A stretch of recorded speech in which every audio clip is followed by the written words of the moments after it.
குர்பானி கொடுக்கக்கூடியவர்கள் அதிக வசதி வாய்ப்புகள் பெற்றிருந்தார். ஒரு அஜிமுறை 10 to 12 வரைக்கும் நல்ல வசதி வாய்ப்புகள் பெற்றிருந்தால் அவர் கண்டிப்பாக குர்பானி கொடுப்பதில் பின்தங்க கூடாது. அடுத்து சொல்கிறார்கள், குர்பானி கொடுக்கக்கூடியவர்கள் எப்படிப்பட்ட சக்தி பெற்றவர்களாக இருந்தால் அவர்கள் குர்பானி கொடுக்கலாம். ஆடு கொடுக்கணும்னு சொல்லி சொல்றாங்க சரியத்துல.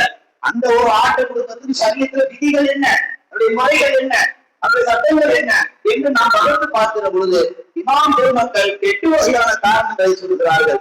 முதல் காரணம், ஒரு ஆடு தனித்து கொடுப்பதற்கு ஒரு அஜிமுறை 10 to 12 200 திரகங்கள் இருக்க வேண்டும். அப்படி 200 திரகங்கள் இல்லாத பட்சத்தில் 87 கிராம் தங்கம் இருக்க வேண்டும். இது முதல் செய்தி. இரண்டாவது, அவர் குர்பானி கொடுக்கப்படுகிறார் இருந்தால் 612 கிராம் அவரிடத்தில் வெள்ளி இருக்க வேண்டும்.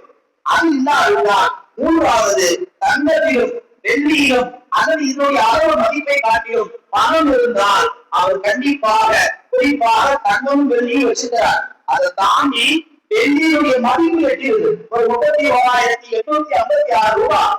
அஜிமுறை 10 to 12 அவர் வெள்ளியுடைய அளவை எட்டிவிட்டார் என்றால் ஒரு காரணம் அவர் மீது வாஜிபாகிவிட்டது. மூன்றாவது காரணம் வெள்ளியின் மதிப்பளவு வியாபாரத்தை காசு போட்டு வச்சிருக்கிறார். அவங்க எந்த வியாபாரம் செய்யும், அந்த வியாபார பொருட்களுக்கு வெள்ளியின் மதிப்பளவு பொருட்கள் சார்ந்து இருந்தா அவர் மீது குர்பானி வாஜிபாகிறது. அடுத்து, குடியிருக்கும் வீட்டை தவிர அவருக்கு அந்த மற்ற வீடுகள் 1-4 வீடு இருக்கு, தவறா எடுத்துக்காதீங்க, சொந்தமான வீடு இருக்கு, 1-4 வீடு இருக்கா எங்கே போயிடும் இல்லங்கள். 1-4 வீடு சொந்தமா இருக்குன்னா அப்படி அவர் என்ன செய்ய வேண்டும், அந்த 4 சொந்த வீட்டுடைய கணக்குக்காக வேண்டி குர்பானி அவர் மீது வாஜிபாகிறது. அதே போல பயன்படுத்தும் வாகனங்களை தவிர மற்ற அதிகப்படியான வாகனங்கள் 1-4 கார் இருக்கு, 1-10 பைக் இருக்கு, எல்லாமே அவர் சொந்தத்துல இருக்கு, அவருடைய உரிமையில் இருக்குன்னா அவர் மீது குர்பானி வாஜிபாகிறது. அதே போன்று குர்பானி கொடுக்கக்கூடியவர்கள் தங்களுடைய நிலங்களை வாங்கி போட்டுக்கிறாங்க. அந்த நிலங்கள் காலி மணிகளாக இருக்கிறது, அது எந்த பேரும் கட்டல, காலி மணியாக தன் மீது ஒரு நிலம் இருந்தால் அந்த நிலத்தை காட்டிலும் அன்றைய 10 to 12 குர்பானி மீது வாஜிபாகிவிட்டது.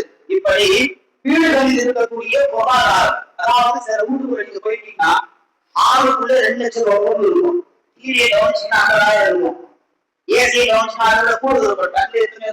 இல்லையா, ஒரு ஆளுக்குள்ளேயே பல லட்சங்கள் இருக்கும். அந்த ஆளுக்குள்ள ரூமுக்குள்ள போயிட்டா சொல்றது வேணாம், இன்னும் லட்சங்கள் அதிகமாக இருக்கும். ஒரு வீட்டுக்குள்ள பயன்படுத்தக்கூடிய அத்தியாவசிய பொருட்களை தவிர்த்து வெள்ளி மதிப்பளவு ஏற்பட 30,000 தாண்டி விட்டால், வீடுகளில் ஆடம்பர பொருட்கள் 30,000 மேல தாண்டி இருந்தால் அந்த வீட்டு உடையவர்கள் கண்டிப்பாக குர்பானி அவர்கள் மீது வாஜிபாகிவிட்டது. இந்த 8 காரணங்கள், இந்த 8 காரணங்கள் யாரிடத்திலே ஒரு அஜிமுறை 10 to 12 வரைக்கும் சக்தி பெற்றிருந்தாலும் 8 பெற்றால் 8 1 பெற்றாலும் குர்பானி அவர் மீது வாஜிபாகிவிட்டது தனித்து கொடுக்கக்கூடியவர்களுக்கு.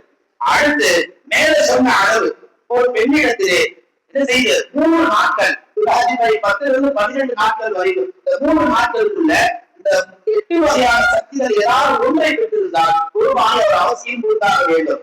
பாத்தீங்கன்னா துராஜிமுறைக்கு முன்னாடி இருந்து மாணவர் வராது, எதுவுமே அடிக்காது. ஆனா துராஜிமுறை 10 இருந்து துராஜிமுறை 12க்குள்ள திடீர்னு சாப்பாடு அடிக்கும், சில பேருக்கு திடீர்னு ஏதாவது ஒரு நல்ல ஒரு அதிர்ஷ்டம் அடிக்கும். அப்படி அந்த 3 நாட்களுக்குள்ள தங்கத்தின் மதிப்பளவை விட வெள்ளியின் மதிப்பளவை விட கூடுதல் பணம் அழகான முறையில் வருவாயில் வந்தால் அவர் அந்த 3 நாட்களுக்கு சக்தி பெற்றிருந்தால் அவரும் குர்பானி கொடுக்க வேண்டும். அங்க போய் நின்றுட்டு ஒரு வருஷம் பூர்த்தி ஆகும் என்ற சட்டம் கிடையாது. அது சகாத்துக்கு தான். குர்பானி கொடுக்கக்கூடியவர்கள் 10 to 12 இந்த அளவை 3 நாட்கள் பெற்றுவிட்டால் குர்பானி அவர் கொடுக்காவிட்டால் நாம் பொருள் அவருக்கு அவர் வர வேண்டாம் என்றார் கல்வி நாயகம் ஸல்லல்லாஹு அவர்கள். அடுத்த சட்டங்களை நாம் பார்க்கின்ற பொழுது அஜிமுறை 10 to 12 இந்த 3 நாட்கள் ஒரு தாயார் இடத்துல ஒரு தங்க நகை அளவு தங்க பவுன் இருக்கு, அதை தாண்டி சில ஆயிரங்கள் கையில் இருக்கு, ஒரு கொலுசு, ஒரு வெள்ளி கொலுசு, இந்த 3 ஒண்ணு சேர்த்தா